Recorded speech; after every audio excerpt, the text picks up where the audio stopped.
Welcome to the meeting room at Global TV Talk Show, a broadcast service of globalbusinessnews.net.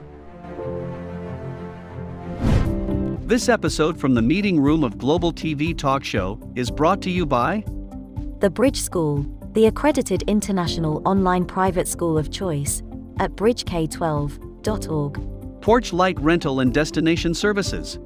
Reduce your renter lump sum or managed relocation costs. Visit them at porchlightrental.com. CubeMonk, featuring the world's first smart cube. Track your goods with our advanced GPS system. Welcome to the future of moving and relocation at cubemonk.com. Primestone Partners, featuring corporate, government, and developer housing solutions, as well as senior-level advisory services. Find them at primestonepartners.com. And by heirs.com. With our full range of services, we can help design and manage your international relocation. Find us at heirs.com. Insured Nomads provides protection and peace of mind with health insurance, travel insurance, group, or tailored insurance for the globally mobile. Visit us at insurednomads.com. And by International Auto Source. We are the vehicle experts for expats, featuring all major brands of automobiles with flexible solutions and financing. On the web at intlauto.com. This is Ed Cohen, your broadcast host of Global TV Talk Show, news product of globalbusinessnews.net. I'm here in San Diego and very honored to have with us three people connected with special education. First, Julie Taylor, headmaster of the BridgeSchool.net, Inga Cotton, and Tamara Becker. Yes. Okay, Julie, I'm turning this over to you now.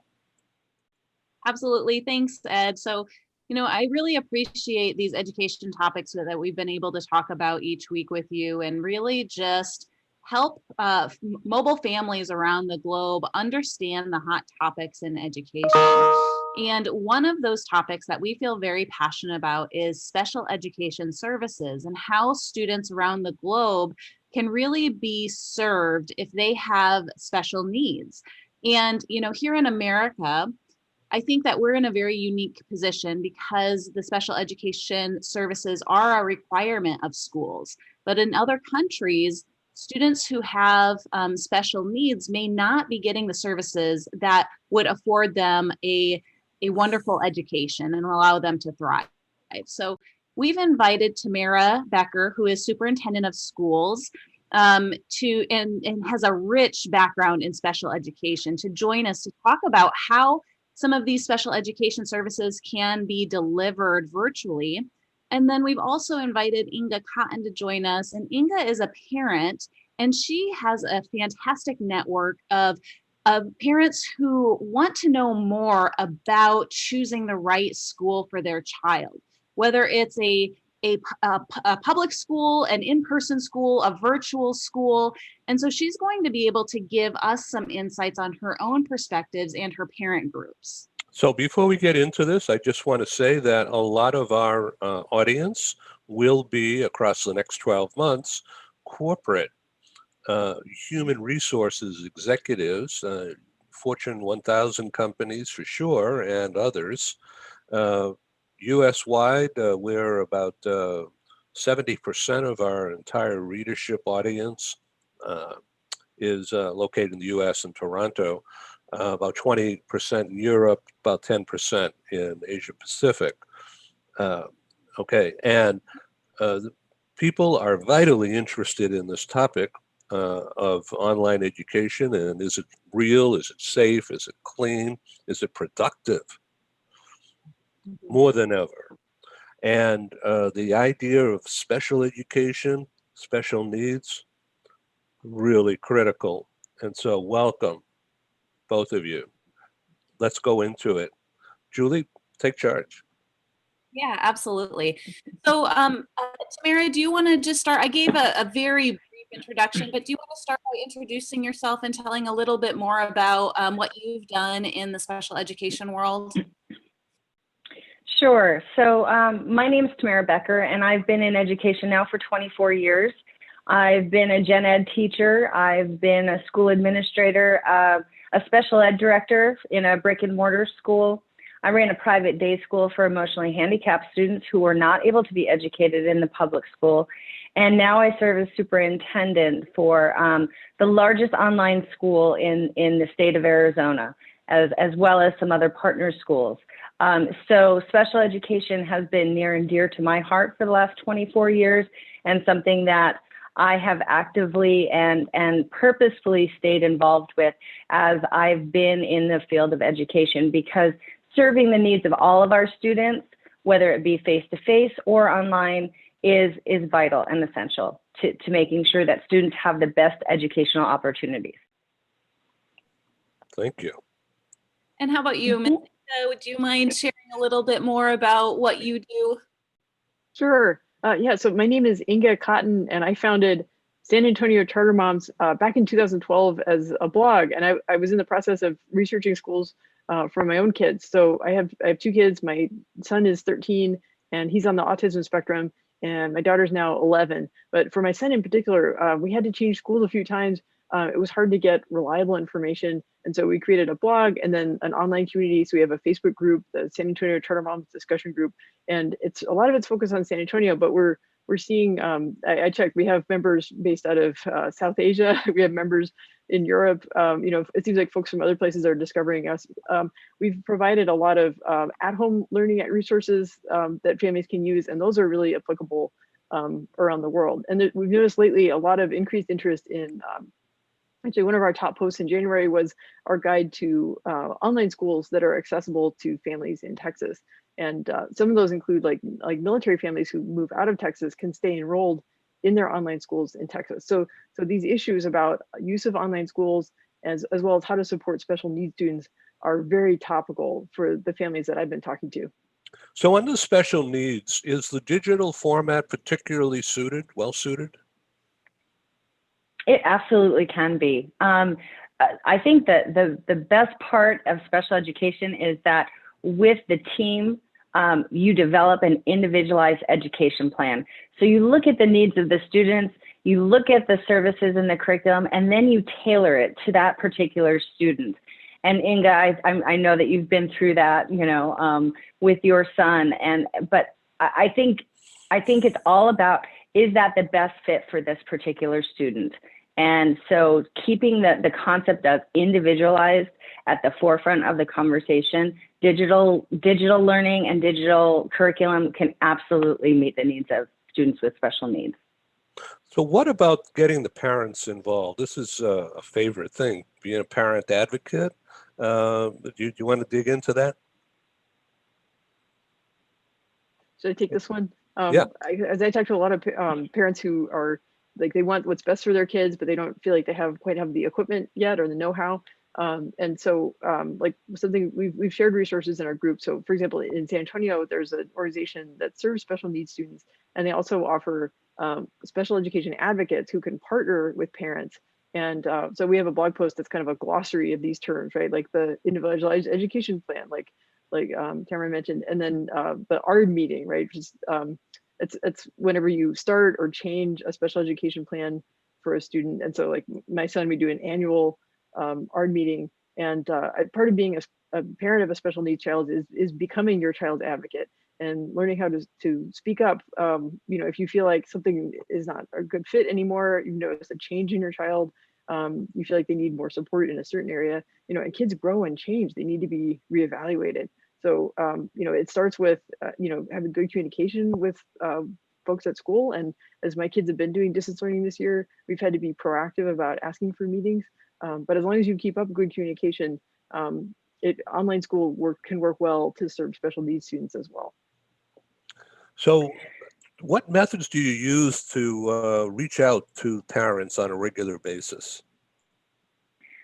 So, well, let me start by saying we have a robust special education department. We have about 35 different special education teachers, case managers, paraprofessionals that are serving all of our special needs students and students who are also on 504 plans, accommodation plans. So we use a lot of different methods to reach out to parents.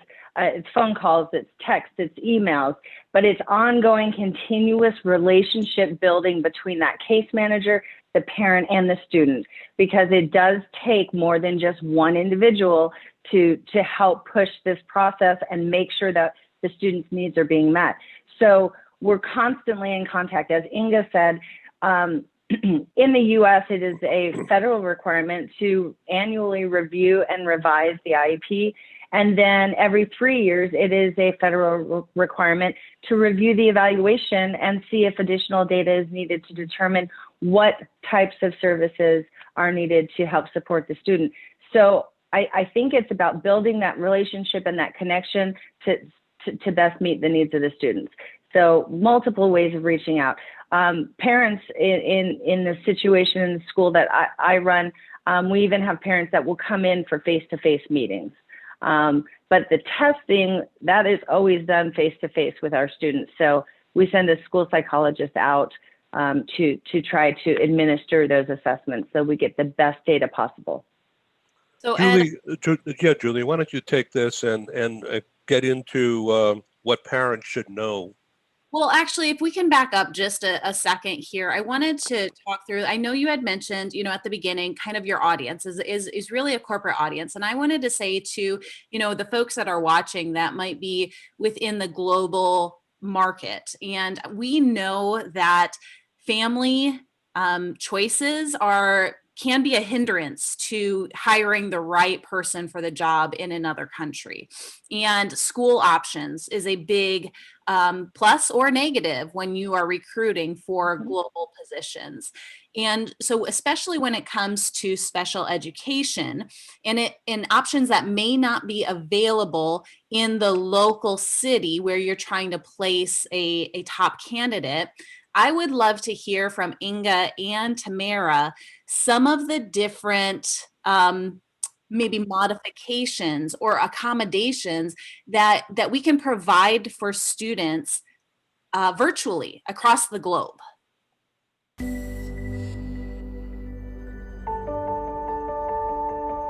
Something that's really neat is that the BridgeSchool partners with various organizations to provide learning for their students. For example, we partner with a major ballet company, and we are able to enroll several of their students into our school. So now not only is the student able to participate in a school and have a seamless transition while they're very active in their ballet career, but now they have other dancers that are with them that are doing some of the same courses. So it's almost becoming a camaraderie where they're taking similar courses, they're working together on their ballet, and really being able to form this great partnership with these organizations to provide a needed service. A lot of times there are student athletes who will spend hours and hours at the gym or at the basketball courts, wherever it is. And if they're attending a traditional school, they're in school from 8 to 3. They get a quick snack, and then they're at the gym for 3 to 4 hours in the evening.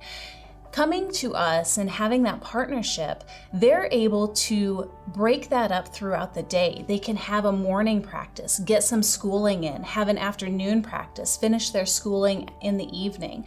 So there's that flexibility. And additionally, if there are tournaments or performances, it's fantastic because if there's a week where they have shows straight through, they can take that week off of learning and then pick back up when they're done. So it offers this great flexibility. And for the program owners of these sports leagues, it is a win-win situation for them because they see this need. They see this need that their students need to make sure that they are obtaining the grades necessary to be successful adults in our country and in other countries. But it provides them an environment where they can be successful at both.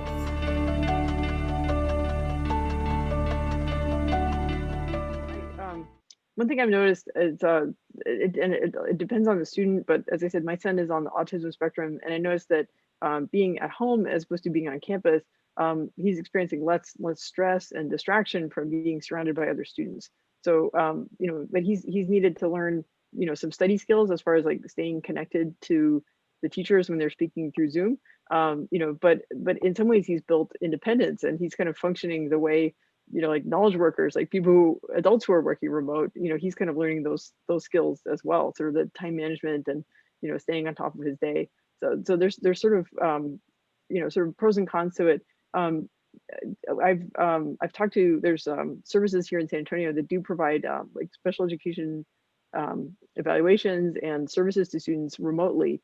So they have found ways to, like continue to follow social distancing, but like do the testing in separate rooms. So people have been able to get creative about that. And then I guess we've been offered like the schools, they can, depending on how they're staffed up. I mean, a child could participate in the general education class over Zoom, but then have time with an aide in like a separate Zoom class. And that way that they're getting kind of extra learning support that they need. Absolutely. And then to Inga's point too, teachers and staff can work to give students extra time, can reduce number of assignments, can modify reading levels to help support students. They can, remove the number of questions on an assessment and really just try to hone in on particular components to monitor and look at mastery. So lots of different accommodations and modifications can be provided, essentially, whether it's face-to-face or virtually. But to Inga's point too, we work with a number of contractors who provide related services virtually. So in a smaller school that I work with in Ohio, we don't have a large enough population to dictate that we have our own speech therapist. So we contract for digital speech therapy services, for digital or virtual, I should say, occupational therapy and physical therapy services. So it's amazing what we can provide to students right now virtually, but then I think looking forward that would be something that could be continued, because as Inga had mentioned, her son is thriving in the sense that he's taken away some of those stressors that he faces in school and in the school environment. So looking at how we can continue these virtual types of services and supports, I think is really an exciting opportunity. Absolutely. And like for my school, the Bridge School, since we're a private school, we're not bound to the same educational laws, special educational laws that our public school counterparts are. However, we can still create some of those modifications for our students. Mm-hmm. And so I would say this to parents around the globe or recruiters around the globe, that if there is a concern, you can ask to have some modifications to your school. And there are ways that they can modify the curriculum, even if you are in a country that does not offer IEPs or individual education plans. So for example, with my school, I have several students who are dyslexic, and they have a hard time reading. And so my teachers actually will help them make sure that they have screen readers that can help them listen to the text that they are reading. Additionally, our teachers will maybe do an oral exam instead of having the students read the exam themselves, or our teachers can cut back on the number of questions that they're giving. So even though we don't have the same requirements for the individualized education plan, the key is really that communication and knowing that those types of things are available if you ask for them. Excellent. So Tamara, question. I'm new to this, so please excuse me. But I have questions that That's okay. Special needs of students outside of the classroom. Do you get into that? No, not typically. So we're looking at what we need to provide and what we need to do for the student within the educational environment. That doesn't mean that we're not collecting information, we're not talking to parents, we're not helping them try to find additional resources outside of the school setting, but primarily it does focus on what's happening in the educational realm. Okay, Inga? So as far as like finding things outside the classroom, I mean, like on our resources, we encourage parents to kind of enrich what their students experience, and so like look for things in your surrounding community that you can do. And since we're practicing social distancing, we're not going to as many places as we normally would, but we are like enjoying parks and enjoying the outdoors and things like that. And so I think wherever families find themselves, if they can enjoy their local culture, that enriches their child's learning experience. I think one thing, since my son is on the autism spectrum, sometimes, especially when he was younger, being in crowds was really stressful for him.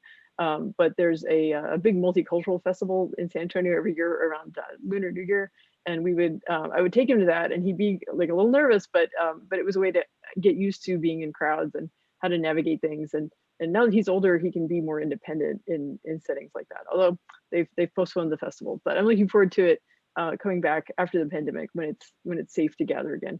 So Yeah. I think part of keeping kids engaged with school is being aware of like what do schools offer as far as extracurriculars. I think with online school that could be a challenge, and so we've looked for ways to keep students connected. My daughter loves playing Minecraft, remotely with a friend. They can build stuff together, and when she's done with a Minecraft session, she feels energized again, like she's had really good quality social interaction by cooperating on something. So, Julie, why don't you get back into how the Bridge School gets involved in all of this stuff? Yeah, absolutely. And I think that it really comes down like to what Tamara said at the very beginning is that we want to allow students to have an individualized education. So for us, that means choosing the correct curriculum, providing it in a format that's easy to be read or obtained, that it's not being hindered by whatever it might be. And I've seen some online curriculum that is very text heavy. There's not a lot of visuals. There's not a lot of videos. So we really want to make sure, and with our curriculum, we want to make sure that it's very engaging for the student. There's learning videos, there is some text, but there's also a lot of practice that goes along with it. So I think it's really making sure that we're looking at the individual when we're choosing courses, when we're choosing programs, and that we're looking for whatever that individual needs. Now, so far, we've been talking about the special education plan, but I think that it's also important here to mention the gifted and accelerated student, because we can also accommodate the needs of those gifted students that may not be challenged in their typical school, or now that their school perhaps has gone online or virtual, they are feeling like left behind. And so one of the ways that we are able to do that is through honors courses. I know that some of the different partner schools that we've worked at have clubs that they can meet in person, or coding.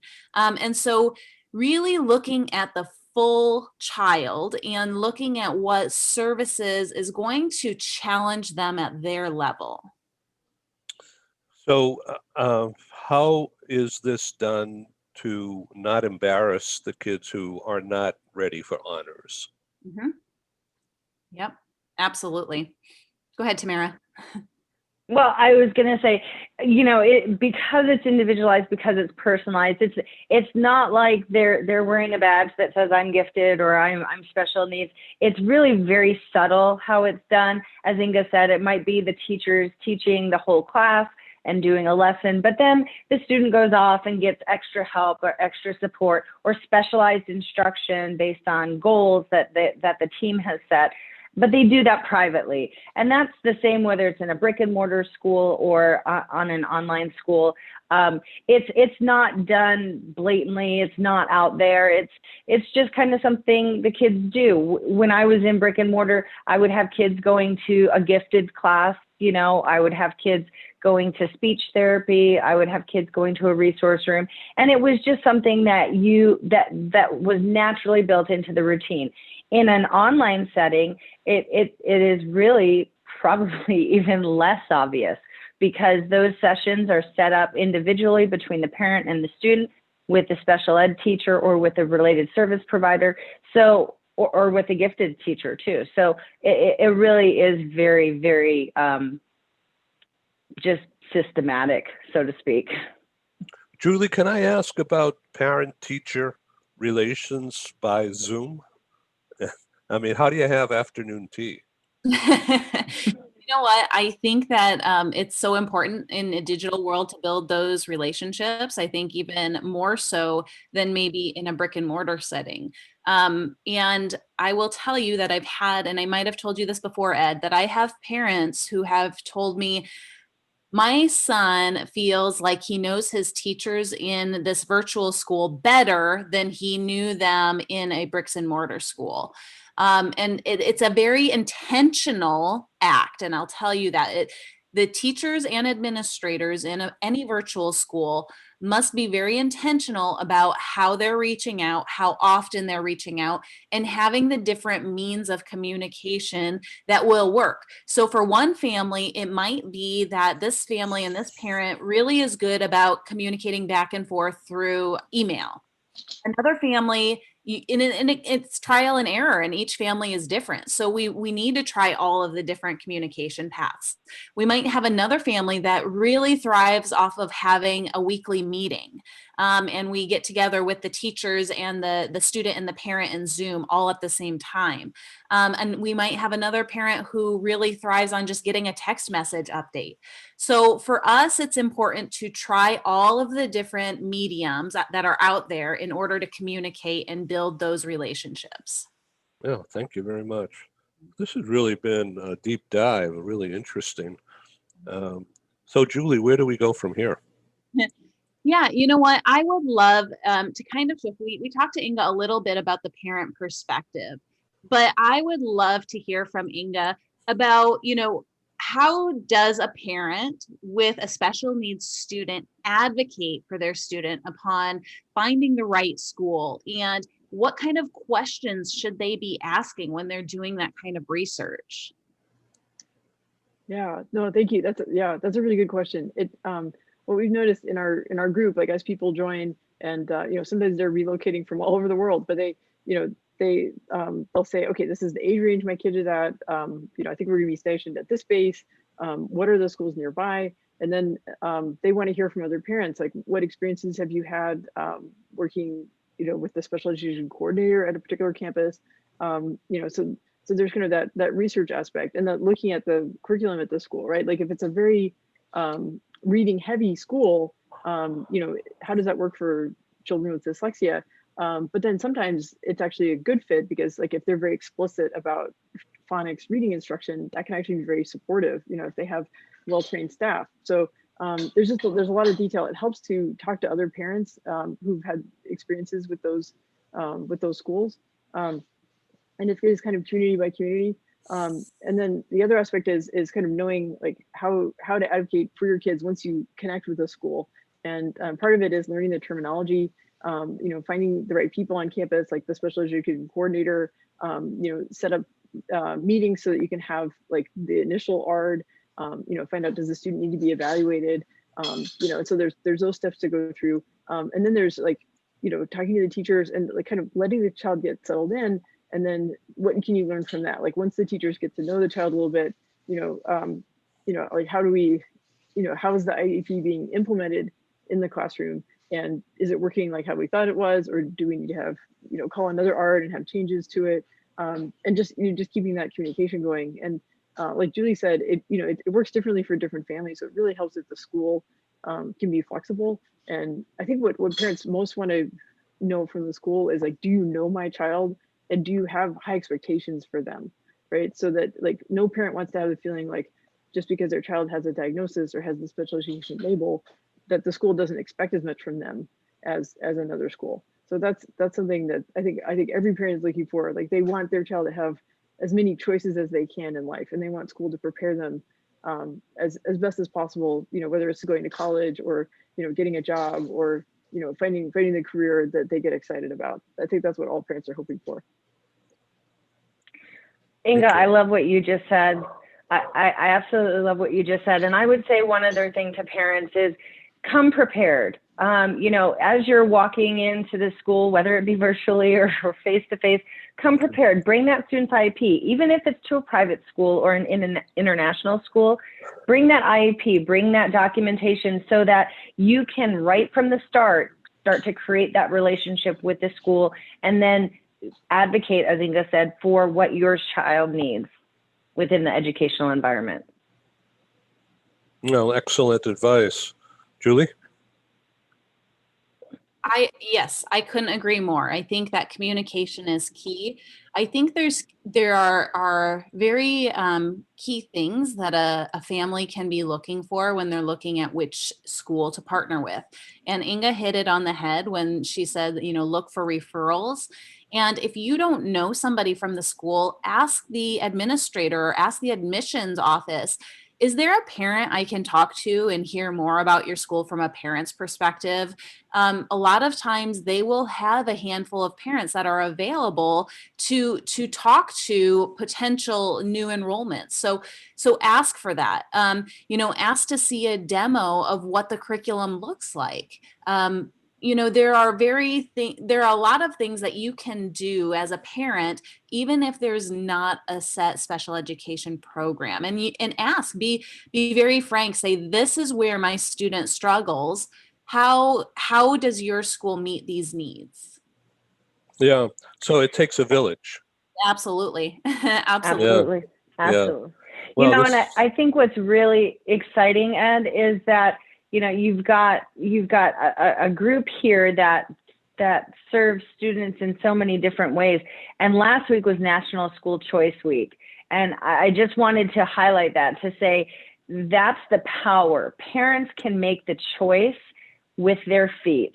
And that's I think one of the unique aspects that we have here in the United States and even internationally, because there are so many different international schools. But parents can make the choice based on what their student needs and what the school can offer, and that's a powerful decision maker. So what happens, and this is an open question, and I'm an outsider, but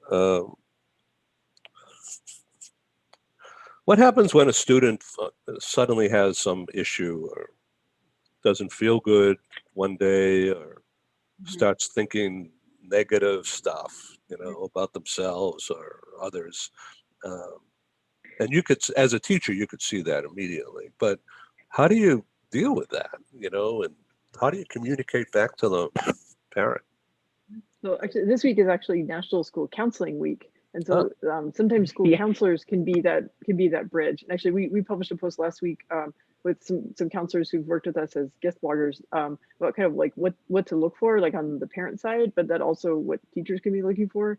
And there's kind of an extra barrier, because the counselors we've talked to, like, they're used to being able to kind of like at lunchtime go to the lunchroom and say, okay, if a parent is like, hey, I think my kid's having a bad day, can you just go check on them at lunch? And then the counselor can go and see, oh yeah, they're talking to their friends. It's okay. They're over whatever the problem was. Well, it's a little harder now, because it's limited through the screen. So parents have to be extra watchful to notice, like, are your kids, are they logging into Zoom, or are they kind of zoned out? Like, they should turn their camera on. Like, they may feel embarrassed, but I think it's a lot better when kids have their camera on, and then it's closer to they're participating. If kids are getting behind on their assignments, parents need to step in and do something about it. Hopefully the teacher or a parent will catch it and, have some communication and find out, like, is the child, do they feel anxious because they're falling behind on something? What kind of extra support do they need? So it's being more deliberate about noticing changes, because we may not have as many points of contact as we did with in-person school. So what about medical issues? Like, for instance, suddenly the student has an eye issue, and glasses, no glasses, or what kind of glasses, or maybe it's the use of language and they're just not able to process what words mean. Let me see if I can combine both of your last two questions for a little bit from a school perspective from me. So we've had all of the above this year. So I think everything that you just mentioned, we've had. We've had families or students who have experienced depression throughout this pandemic. Like they're isolated and they are experiencing depression. So we have a list of resources. We make sure and share this information with the families, the parents, say, hey, we have a concern about, some of the posts that your child has, put in the discussion boards. Here's an example. And here's a list of resources that you can seek out. If you have availability for counseling services. And if not, here's a list of, online resources that you can check out to help your student. So there's those. Additionally, or simultaneously, when that happens, our staff are very understanding that we are in this really crazy point in our history of the world right now, and we need to give some grace. And so our teachers will be able to maybe forgive or lighten some assignments based on, what the student's going through, and still keeping the academic integrity of the course. So if it's a discussion post, maybe they're forgiving some of those discussion post requirements. Or if it's an assignment that is, maybe a practice assignment that is not critical to be turned in. The teacher has the freedom to excuse that. So we're looking at the overall health of the child, and we want to make sure that the child is in a safe place mentally, physically, before they have to focus 100% on their academics. So we try to find that balance. We've had another situation where a student has needed to check into a mental facility because of the extremities of the depression or anxiety. And in those instances, we have a couple of options. Now, this is different for schools. Again, I'm saying I'm a private school, so we have a little bit more flexibility as far as attendance and things like that. So for this particular instance, we are able to freeze the students' semester while they're in this facility, and then talk to the director. A lot of times when students are in facilities, they want them to continue school, but maybe only one or two courses, not the full load. So we'll work with the director at the facility to create a really good plan for the student on what they can handle, because they're working on other things as well. They have counseling sessions that they're going to during the day. They have group sessions. So we work with the director to find out what is an appropriate amount of work for that student. And then we have also had students that have been hospitalized for illnesses. And in those instances, it's the same thing. We look and we talk to the parent. As long as the parent is communicating with us and we understand what's going on, we can provide appropriate modifications or accommodations, or put a pause on the semester for the week that they're in the hospital. Again, the key is to communicate. Thank you. I know we've asked for grace with deadlines. That's probably been the biggest thing that we've needed help with. And, trying to get as many things turned in as we can, but sometimes, especially I'm lucky to have extended family members who help out. But they have their own like work and life schedules. So asking for grace for deadlines has been a big part of how we've tried to cope. Okay, well, thank you so much. This has really been education. I think it's going to play well out there in the world of business, and whoever else you send this to, feel free. Just to kind of recap and bring it back to the global mobility families. For our recruiters out there, for our business managers out there, your employees aren't functioning 100% if they've got stressors at home. Right. So if we can provide our families some stability and resources to help them understand what their children are going through, they're going to be much more effective in their job. Yeah, that's for sure. Okay, so open communication and be practical and helpful. Yep. Yeah. Yep. Absolutely. Thank you, Julie, for organizing this. And nice to meet you, Inga. Nice to meet you, Tamara. Thank Please you. come back on Global TV Talk Show someday. Excellent. Thanks, Ed. Okay, thank you. It's been a great opportunity. Thank you for joining us in the meeting room at Global TV Talk Show. Have a wonderful day, and stay safe.